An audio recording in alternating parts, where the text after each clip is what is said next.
of Time community, and welcome to the Wheel of Time Pod-Thru, Season 3, The Dragon Reborn. Yay! I'm Teresa. And I'm Tim. And together, we're going to walk through Robert Jordan's Wheel of Time book series. How you doing, Tim? I'm doing good. I'm excited to be getting into this new book. Me too. It's just I'm ready to be in here. How are you doing this week? I'm doing great. Hey, we've got a new YouTube channel. Oh, yeah! So, the channel is called Wheel of Time Pod-Thru. Right. And if you prefer to listen to the podcast on YouTube while you're cleaning the house, whatever, instead of in your car through a podcatcher, you have the opportunity to do that. Yes, you do. The first 2 seasons are up. And Tim, you created playlists for each season, right? Right. So you don't have to sort through everything. There's a playlist already defined for the first book, The Eye of the World, and for the second book, The Great Hunt. So you can just click on that and play through the season if you just want to jump right to season 2. Awesome. And then as we upload the podcast, it's automatically going to go to YouTube each week, Correct. right? It's going to, every time we release, it'll automatically be out there on YouTube, just like everywhere else you can find us. And if you're on YouTube, it'll be going into a playlist automatically for The Dragon Reborn. So you don't have to sort through everything if you're just jumping in and you want to catch up on YouTube instead. So, yeah. And is it also going to post at the exact same time as the podcast? Yes, ma'am. All Everything's right, every going to Tuesday. be all synced up on Tuesday. Awesome. All right, before we get started, we just want to remind you that this is a reread. We assume that you've read the whole series, so there will be spoilers. You have been warned. All right, Tim, what are we going to be doing in today's episode? Today, we're going to kick off Season 3 by discussing the prologue and Chapter 1 of The Dragon Reborn. The prologue is called The Fortress of Light, and the icon is the Sunburst. Here's a quick summary to act as a reminder for those of you who are not reading along with us. Pedron Niall, Lord Captain Commander of the Children of the Light, is in his audience chamber with Child Byre, who is giving his report of the events in Falme. He unrolls one of the 3 chalk drawings Byre has brought to him, depicting a young man with gray eyes who has declared himself as dragon. Byre confirms that thousands have already declared for him, and that there is war all over Almouth Plain. Niall has Byre recount again why Dragon Reborn and 1,000 of the children were dead. Byre states firmly that it's because the Tarvalon witches fought alongside the Dark Friends, and though Bornhald broke these Shanshin and sent them running, the witches killed him with their lightnings and fire. Niall doubts Byre's intelligence, but not his honesty or loyalty, and is satisfied that Byre has told him all he can. He dismisses Byre to join Eamon Valda near Tarvalon so he can tell Dane Bornhold how his father died. Before he leaves, Byre again tells Niall his conviction about that dirty, dirty dark friend, Perrin of the 2 Rivers, who betrayed them and caused all of this mess. It's 100% his fault for sure. Niall dismisses Byre again. He's getting too old for this stuff. He muses to himself for a while about the signs and portents indicating that the last battle is a-comin', and laments how his plans for glory have been ruined. Jackham Carradine arrives in answer to Niall's summons, full of his usual arrogance and self-importance. Niall isn't having any of it. He calls Carradine out for his failure and demands an explanation. When Carradine cries, "Dark Friends!" Niall tells him that a few weeks ago he was claiming Dragon Reborn was a Dark Friend for disobeying orders, and now he's saying that Bornhold led the troops against Dark Friends. Pick a lane. Carradine tries to talk his way out of it, saying Bornhold died before he could be put to the question, but who really knows because Dark Friends be crazy, yo?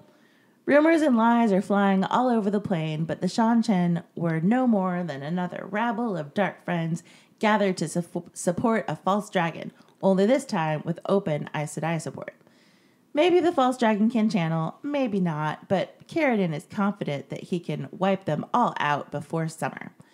Niall held his temper long enough to let the man say his piece, and then turned on him, demanding to know why he didn't lead his own troops to Falme.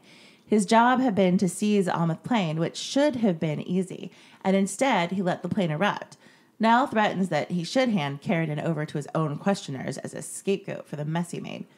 Carradine is sweating, and Niall has him where he wants him. Niall tasks Carradine to keep the false dragon alive, even though for the White Cloaks, that equates to treason and blasphemy. Niall wants to loose a rabid lion on the streets, or a rabid dragon, so to speak, and then have the White Cloaks swoop in and save the day. The people will be so grateful and distracted that they will easily follow the White Cloaks after that, and Niall will have his glory.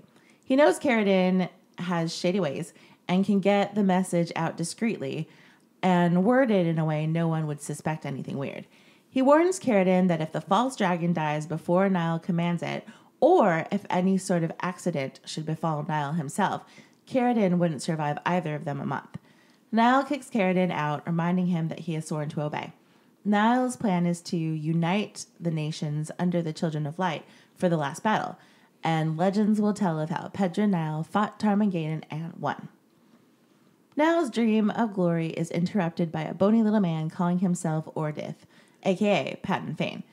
The man had arrived in Amadecia a month gone, ragged and half frozen, yet somehow managed to talk his way through all the layers of guards to Pedro Niall himself. He knew a lot about the events of Tome and Head that wasn't in Niall's many reports. He was clever, and he helped Niall see the pattern emerging in all the events. Ordith grabs one of the drawings, and Niall asks him if he knows who it is. Ordith tells him that the man's name is Randall Thor from the Two Rivers, and he's a dirty, dirty dark friend. Niall mentions that he's heard of another dark friend coming from the Two Rivers, and Ordith asks if the names were Matcham Cawthon or Perrin Ibarra. Niall confirms it's Perrin and asks how Ordith knows three dark friends so well. Ordith slips around the question, talking about how bad the Two Rivers is, and Niall gets distracted by Ordith crumpling the drawing of Rand. Niall thinks that perhaps he will have to make plans for the Two Rivers once the snow clears, and Ordith is pleased. Put a pin in that until the Shadow Rising. Carradine stalks through the halls of the Fortress of Light to his room. Once there, he is visited by a Myrddraal who wants to know why he's not on Almouth Plain. Carradine says that he was called back by the Lord Captain Commander, and the Myrddraal reminds him that all former oaths were abandoned when he chose to serve the dark, and no other commands matter anymore. His orders are to kill Rand. When Carradine tried to explain that things have changed, the Myrddraal dangles him in the air, nearly snapping his neck. He tells Carradine that for every month Althor lives, one member of his family will be brutally killed. If by the time he has run out of blood kin and Rand is still alive, then the Myrddraal will take Carradine to Shale Ghoul itself to die slowly and tortuously over time. He throws Carradine across the room and disappears. With death threats all around, Carradine is left to wonder whose orders he should follow. Thus endeth the prologue. I forgot that this book starts off with a completely White Cloak prologue. Yeah. Personally, not my favorite way to start a book, but I'm going to try to stay positive because it's a new book and we have plenty of time to bad talk the Children of the Light later. Yeah. Right out of the gate, there's something I noticed about the description of Niall's audience chamber. It's decorated with hangings on the wall that were battle banners of the enemies of his youth. Mm-hmm. Every other throne room or audience room we encounter in this series has banners of people who support the person in power or artworks depicting great moments in history. Mm-hmm. Pedro Niall is advertising everyone he has conquered. He's sending a clear message to people who enter his presence. This is a man of power, derived from victory in battle. He needs no support from anyone and takes what he wants by force. Yeah. One thing I think Jordan does well is suck you into the POV of the person you're reading. Yeah. You totally understand why people fear male channelers after reading Niall's thoughts about how Aes Sedai broke the world. It's not the whole story, but it explains why people are so afraid of the Dragon Reborn in a way that allows you to sort of empathize with their worldview, even if that worldview is a horrible and deranged one. Yeah, and I also think that it's especially well done because we know all of this information already. Yeah, you know? Like, this is book 3. We've heard the story of how LTT broke the world. But looking at it through this new altered perspective makes it feel fresh instead of redundant. Yeah, I agree. And I appreciate that. Looking at you, J.K. Rowling.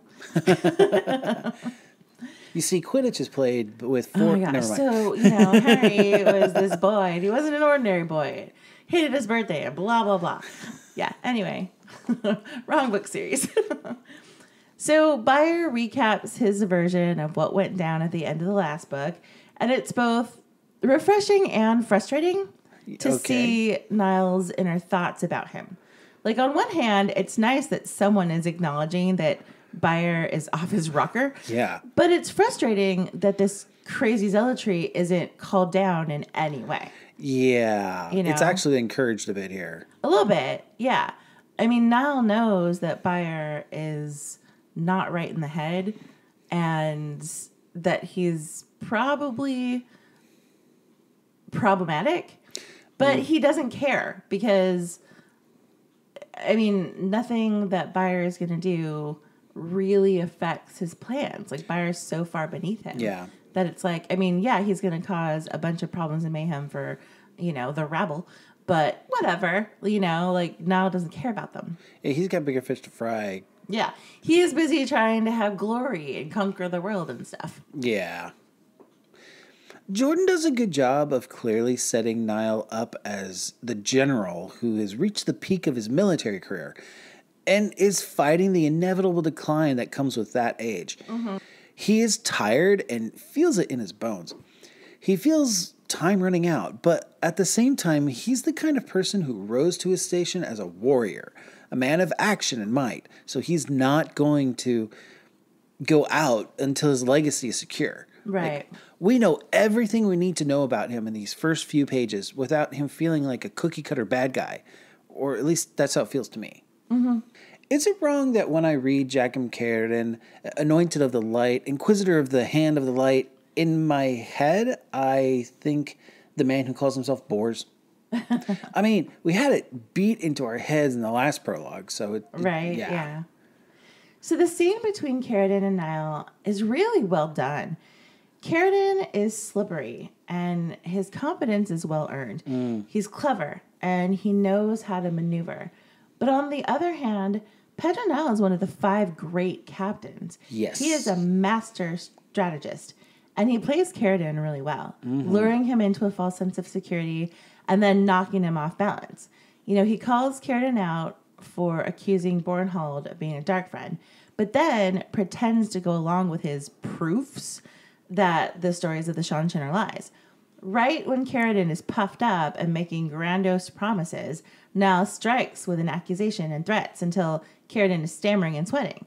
Like, the scene ebbs and flows in really interesting ways, you know? Yeah, it was really kind of awesome to watch him just maneuver him into that hole. Mm-hmm. When Niall threatens Carradine with his own questioners, he assumes that Carradine will admit to anything when put to the question. Mm-hmm, yeah. In case we need any further proof that the White Cloaks are horrible, the man at the top knows that confessions they get under interrogation are not reliable. It kind of puts a fine point on how corrupt the children have become when you know that the person at the top is aware of the abuse and the power and lets it stand. Yeah, definitely. It's kind of chilling reading Niall's reasoning and the story of the line being set loose in the streets. Because I think back to times in recent history where a leader asserted their power right after a horrific event, and how willing people were to go along with any action a strong leader calls for in the moment of a crisis. It's just really disturbing. Yeah, well, you know, it's a well-established tactic that is reckless but effective. Yeah. The government creates a problem, uses fear tactics and sensationalism to ramp up the paranoia, then swoops in to solve it to prove that they're legitimate and deserving of leadership. Never mind that they're the reason the problem existed in the first place, and damn the consequences to the people caught in the crossfire. You know, I mean, for daily examples, just look at the current administration. Yeah, well, the problem is you actually have to be competent to fix the problem that you started, whereas the current... Well, yeah, okay. Welcome to the Wheel Time Pod-Thru, where we talk about politics. You know, get used to it. Love us. Thanks for listening. So Carradine says that to allow a false dragon to roam free is treason and blasphemy. And Niall tells him that it is no treason to do what must be done, and even blasphemy can be tolerated for a cause. Those 2 sentences alone were enough to kill him. But he knows that Carradine is shady. I'm certain that he doesn't suspect Carradine is actually a dark friend, but he knows the man has something going on the side. Right. And by sharing his secret plan, he has tied a string to Carradine so that he can put his shady dealings to use. But, I mean, obviously, Niall can't trust Carradine, so he also threatens to have him killed if he were to suffer an accident. Niall is a terrible person, but the man knows how to play a crappy hand and make something out of it. Yes, he can. You know? So, the other thing that's really interesting about Pedro Niall, at least to me, is that he doesn't believe in the Tarmogoyden of legend. Yeah, huh? He doesn't believe that the Dark One was going to break free and fight the Dragon Reborn. Like, he totally believed that the seals in the Dark One's prison would hold forever. So the book says, quote, Pedro Niall was a man of cold logic, and he had reasoned out how Tarmogoyden would be. He figures that hordes of Trollocs, led by Myrddraal, and maybe a few human dreadlords would attack. Humans, split into squabbling nations, would never be able to stand up to that. So his plan is to unite everyone under the banner of the Children of the Light, and he would lead them to victory. And, I mean, he has a point, you know? Like, I mean, Rand basically has the same plan to unite as many people as he can under the Dragon Banner. True. It's just that Niall was totally wrong about what the last battle was going to look like. Yeah. Like, they really, really, really did need the dragon. Uh-huh. Thane makes a surprise appearance. Ooh. Probably because he was completely absent from the climax of the previous book. Right? Masquerading as Ordith, he's found his new home among the White Cloaks. He started laying the groundwork for Book 4, convincing Niall to go after the Two Rivers. He's most likely spreading the same paranoia that killed the nation of Eredal here at the Fortress of the Light. He's definitely having an effect on Pedro Niall. Yeah. The book says his name was a lie, of course, and the old tongue, Ordith, meant wormwood. I assume this is a nod to the Lord of the Rings and Grima Wormtongue. What about you? Possibly. It's an obvious connection to make because Fane, or I guess Ordith now, or whatever, is whispering in Niall's ear and later Elida's, poisoning their minds like Wormtongue does with the King in Lord of the Rings. Right. But wormwood is a real thing. So Jordan could have been referring to something else. It's mentioned in the Bible a few times, and we know Jordan loved to mine religious texts. True. But it's also a bitter herb that's used for a lot of things. It's in absinthe, and it's what people thought made absinthe hallucinogenic. It's not, but that's what people thought. Oh, okay. And I know wormwood makes a great tincture for pain, but it's potent, so you need to be careful with it. Like, it knocks me on my ass real fast. My body does not like it. And it stinks to high heaven, and it makes everything bitter. So, you know, Fane. I had never made that connection until you walked through that. I mean, I don't know. Jordan makes a ton of Lord of the Ring references, so it's very, very possible that he was referring to Wormtongue. But at the same time, I mean, because wormwood is a real thing and has been known to the world for long time, yeah. You know, like, I mean, it could be a reference to anything. No, I like this. This is my new headcanon.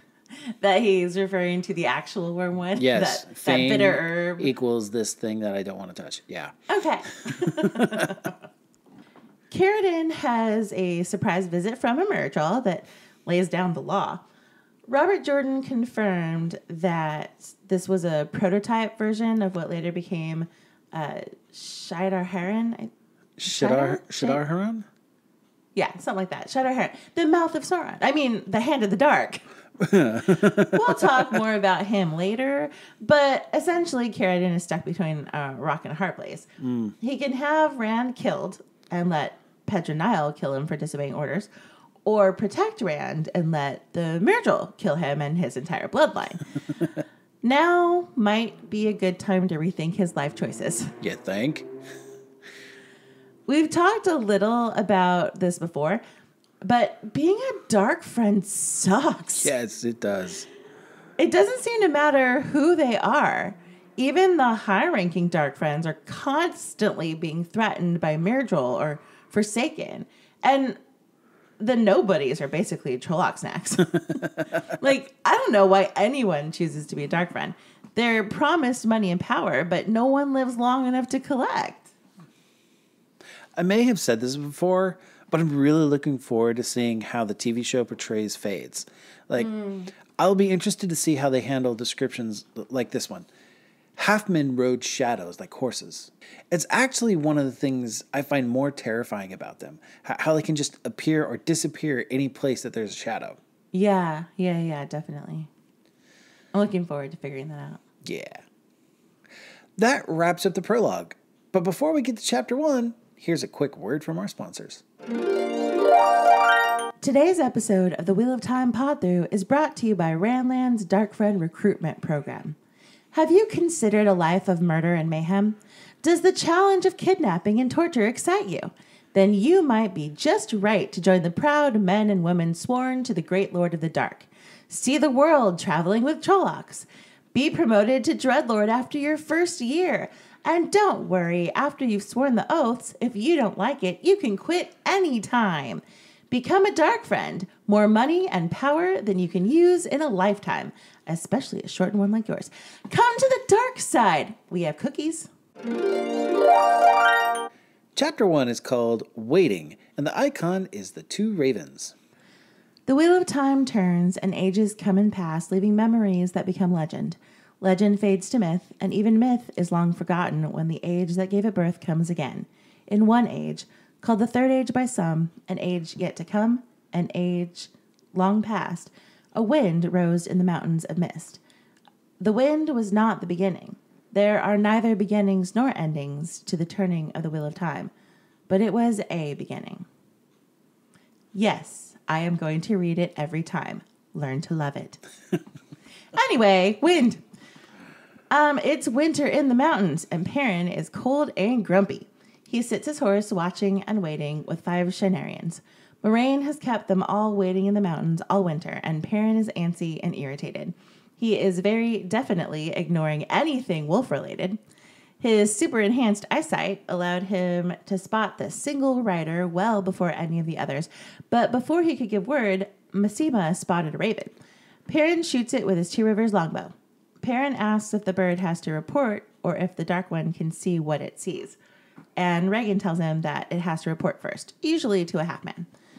Masema and Regan argue about the merits of Perrin's longbow until Uno tells them to shut up and keep watch.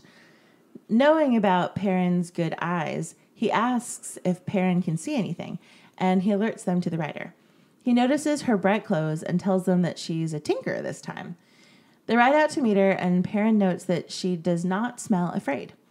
The woman introduces herself as Leia and says that she's looking for Moraine. As with the other woman who had come, Leia just knew how to find them, and she has news only from Moraine. They head back to camp, and on the way, Perrin and Leia have the same old argument Perrin always has with Tinkers regarding the ideals of nonviolence versus the pragmatism of the reality of living in a violent world.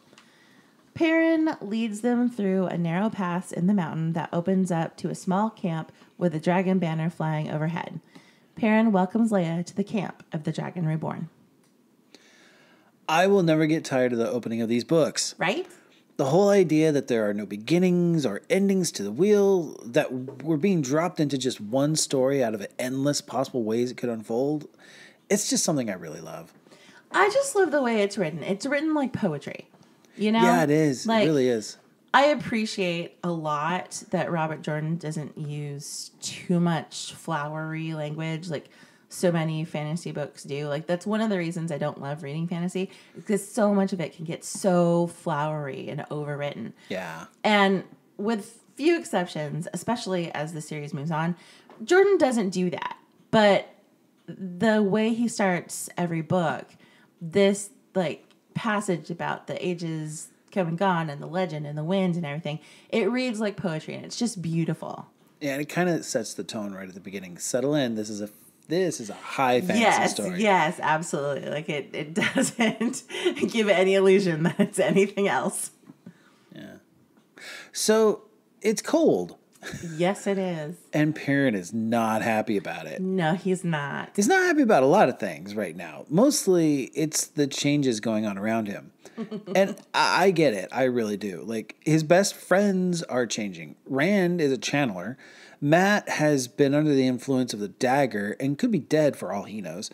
Egwene and Nynaeve are well on their way to becoming Aes Sedai, and he has not seen his home in a while. He's going through changes himself and is still freaking out about the wolf thing. As a person who does not adapt to change very well, I get it. I'm actually looking forward to more point of views from him. Yeah.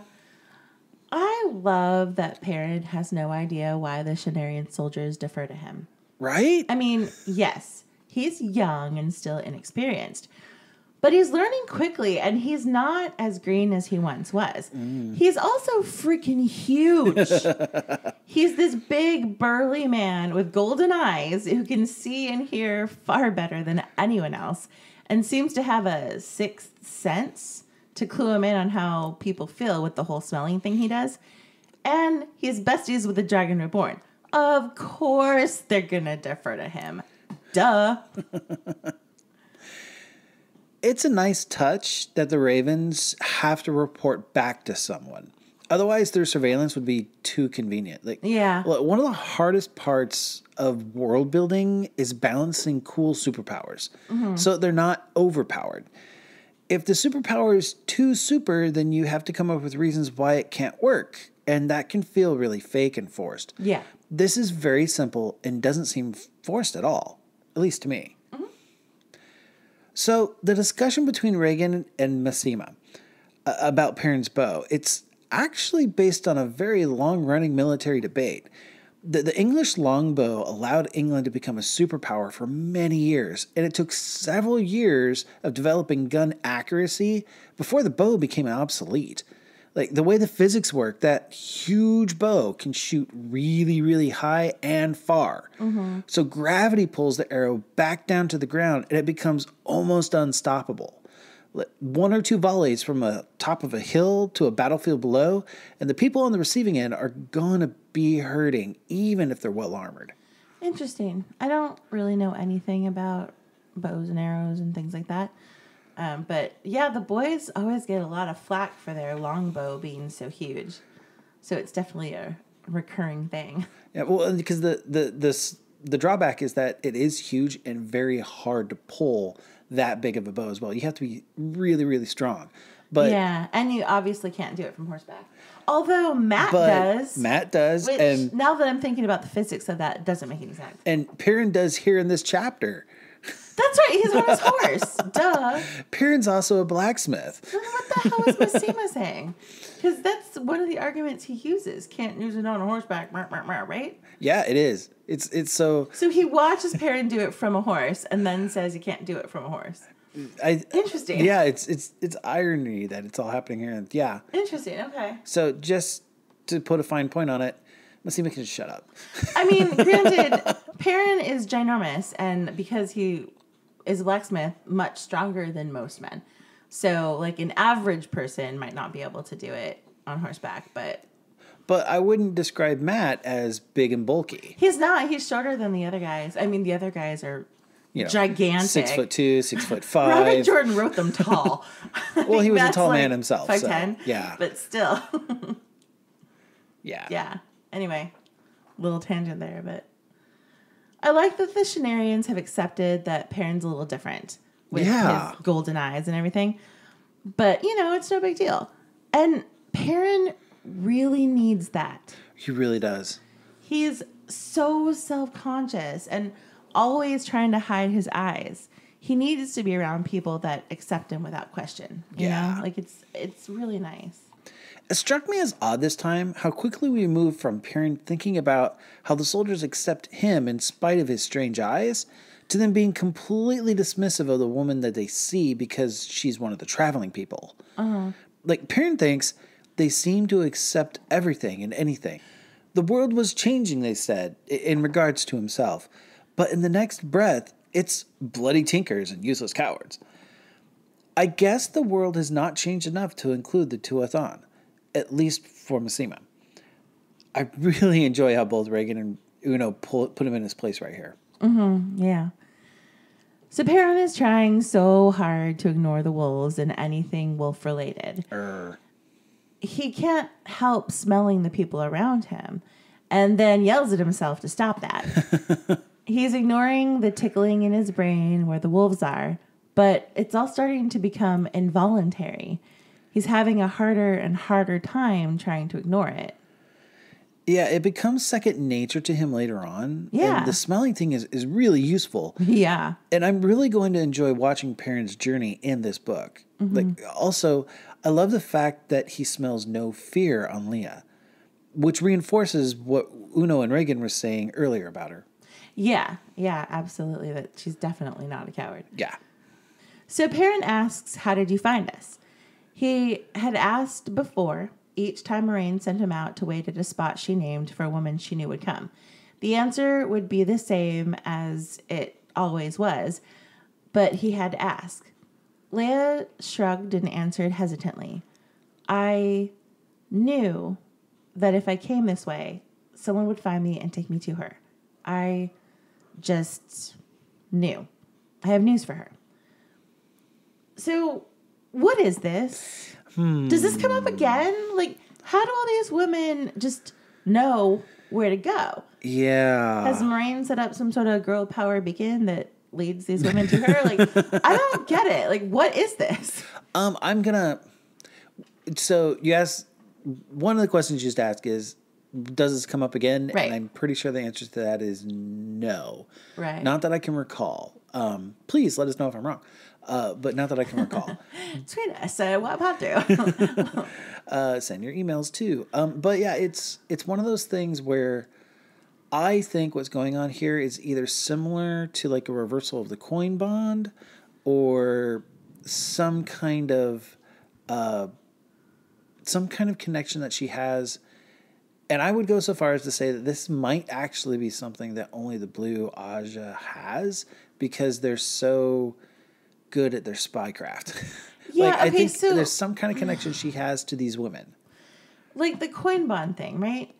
Requires an actual object. Physical object, yes. And so for it to be similar to the coin bond, she needs to have ahead of time given all these women an object. Yep. So she went into a tinker camp, found Leia, gave her an enchanted object so that maybe someday she would be able to find Moraine if she needed news. Well, and that's what we're saying here. Well, no, I'm not saying it's the coin bond. I'm saying it's like the coin bond. Because if it was the coin bond, then we'd have an even bigger problem because that means that Maureen would have to carry all of that junk with her.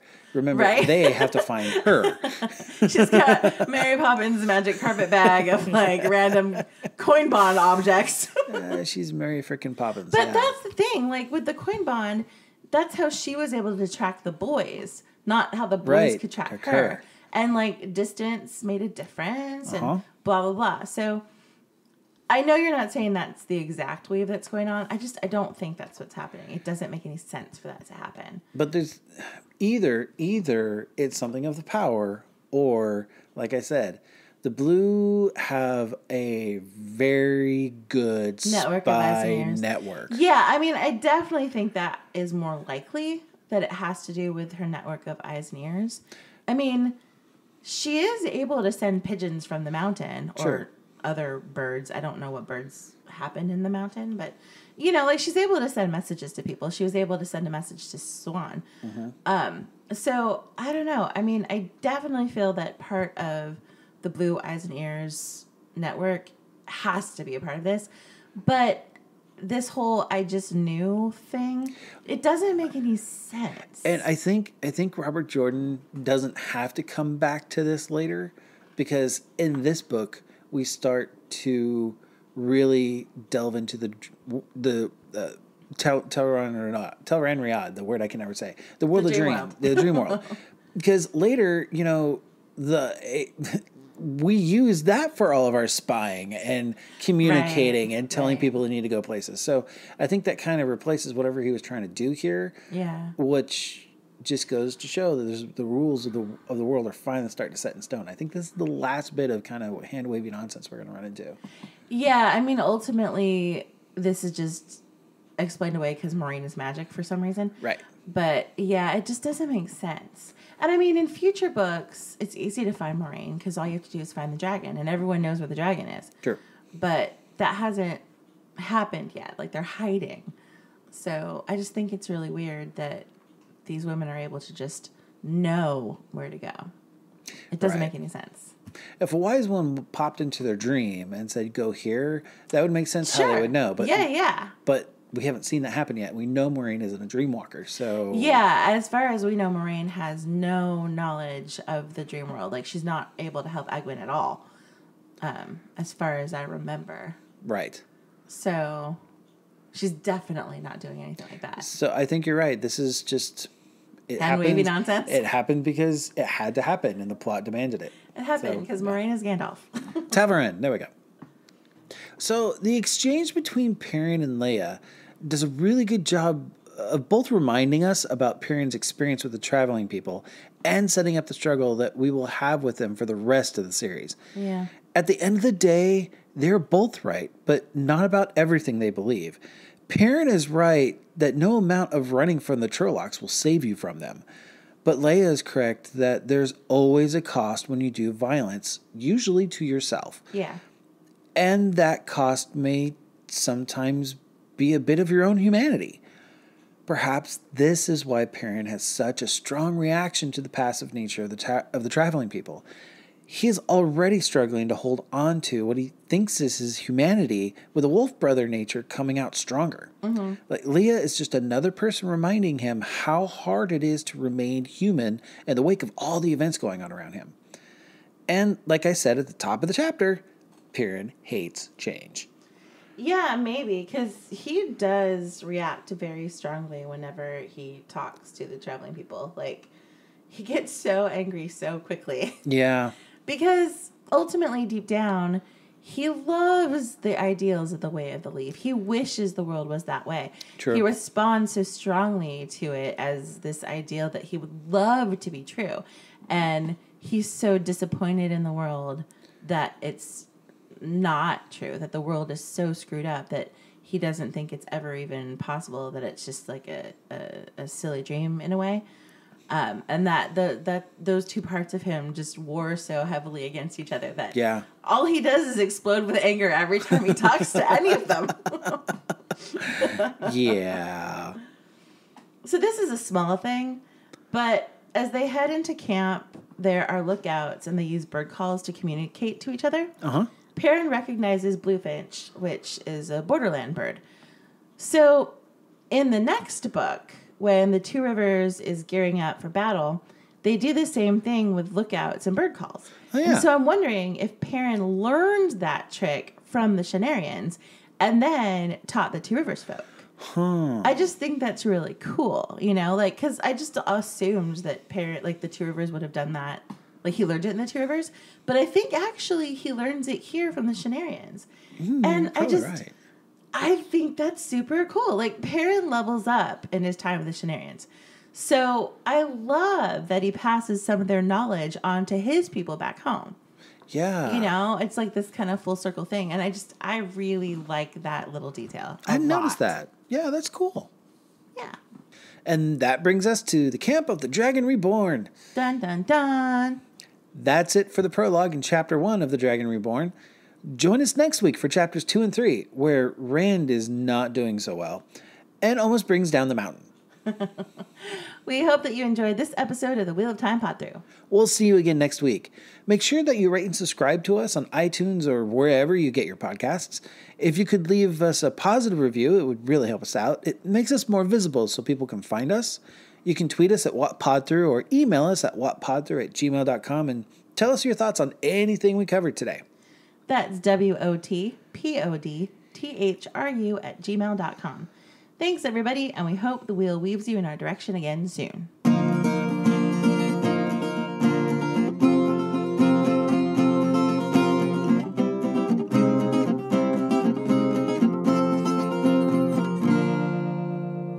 I really enjoy how both Uno and Reagan put him in his place here. Yeah, totally. Yeah, definitely. I feel like I should have had something more to say. responds to that. I'm like, yeah. Yeah. Mike?